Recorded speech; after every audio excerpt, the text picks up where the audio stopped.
Assalamualaikum warahmatullahi wabarakatuh. Bismillahirrahmanirrahim. Alhamdulillahi rabbil alamin.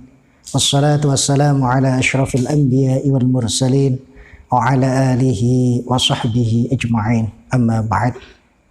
Para pemirsa yang budiman dimanapun Anda berada, selamat berjumpa kembali melalui acara kuliah Ramadan yang kali ini mengangkat tema perbanyaklah mengingat kematian.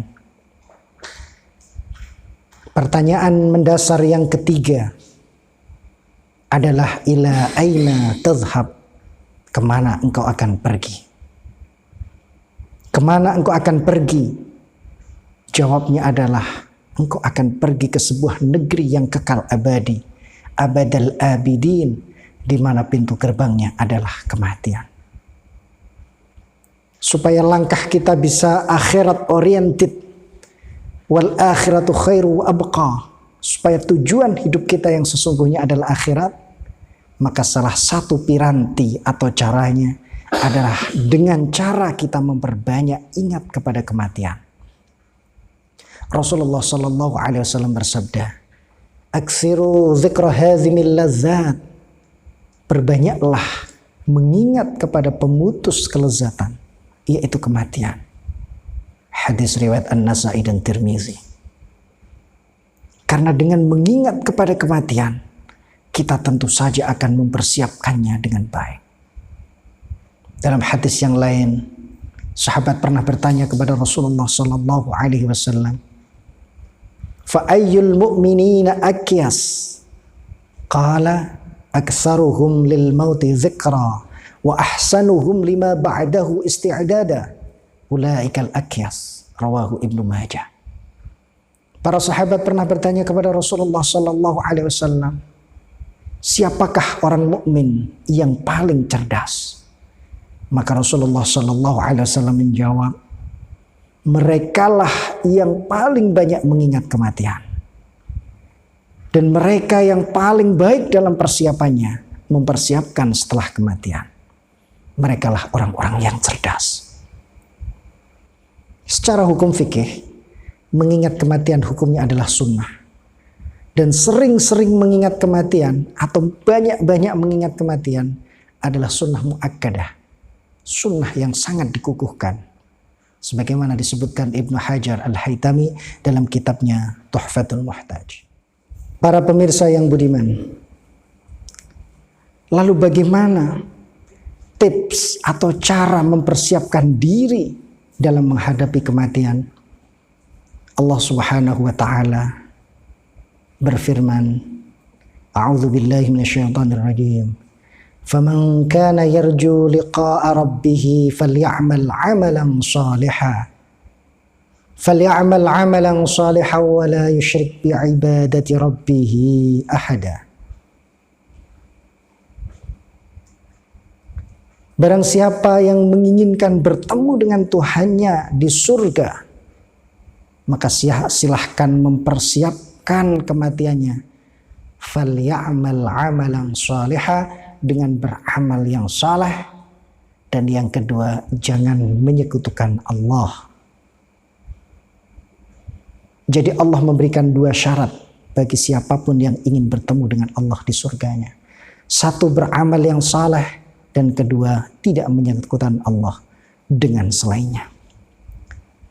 Menurut Syekh Mu'ad, sebagaimana dikutip dalam tafsir Al-Baghawi, qala Mu'ad wal amalu salih alladhi fihi arba'atu asya' al-ilmu wal niyyah was sabru wal ikhlas.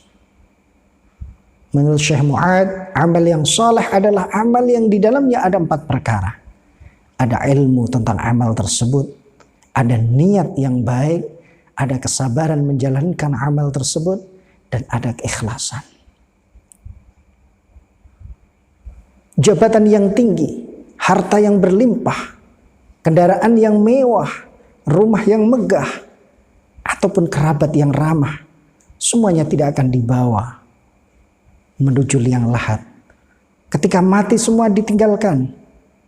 Sebagaimana sebuah hadis yang diceritakan oleh sahabat Anas bin Malik Qala Rasulullah sallallahu alaihi wasallam, yatba'ul mayyita thalathatun fayarji'u ithnani wa yabqa ma'ahu wahidun. Yatba'uhu ahluhu wa maluhu wa 'amaluhu fayarji'u ahluhu wa maluhu wa yabqa 'amaluhu. Rasulullah sallallahu alaihi wasallam bersabda, mayat ketika dibawa ke liang lahat akan diikuti 3 perkara. Yang 2 kembali dan yang 1 akan menemaninya. Mayat diikuti oleh keluarganya, diikuti oleh hartanya, dan diikuti oleh amalnya. Harta dan keluarga akan kembali dan yang mengikuti adalah amalnya. Agar jabatan, harta, rumah, kendaraan bisa kita bawa menuju kematian, maka harus kita jadikan sebagai amal yang saleh.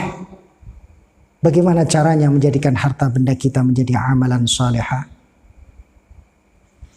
Tiada lain caranya, kita titipkan sebagian harta kita untuk masjid, untuk madrasah, untuk fuqara dan masakin. Yang punya jabatan, pakailah jabatan untuk menolong sesama yang membutuhkan, untuk kebaikan dan kemaslahatan ummah. Yang punya kendaraan, pakailah kendaraan untuk amal yang saleh. Pergi ke majelis ta'lim, pergi ke masjid, dan menolong sesama. Maka jika hal ini telah kita lakukan, maka harta, benda, jabatan, dan uang yang kita punya bisa kita rubah menjadi sesuatu yang bernilai amal. Dan amal itulah yang nanti akan kita petik buahnya, akan kembali kepada kita ketika kita sudah berada di akhirat. Karena apa? Ad-dunya mazra'atul akhirah. Karena dunia ini adalah ladang untuk beramal kita di akhirat nanti. Maka jadikanlah apa yang diamanahkan oleh Allah di dalam dunia ini sebagai amalan salihah. Karena barang siapa yang menanam pasti akan menuai. Dan kita ingin hasil panen kita melimpah. Kita ingin hasil panen kita banyak. Makanya harus kita jadikan harta benda kita menjadi sesuatu yang bernilai amal. Mudah-mudahan ada berkah dan manfaatnya. Mohon dimaafkan kurang dan lebihnya. Wallahul muwaffiq ila aqwamit thariq. Wassalamualaikum warahmatullahi wabarakatuh.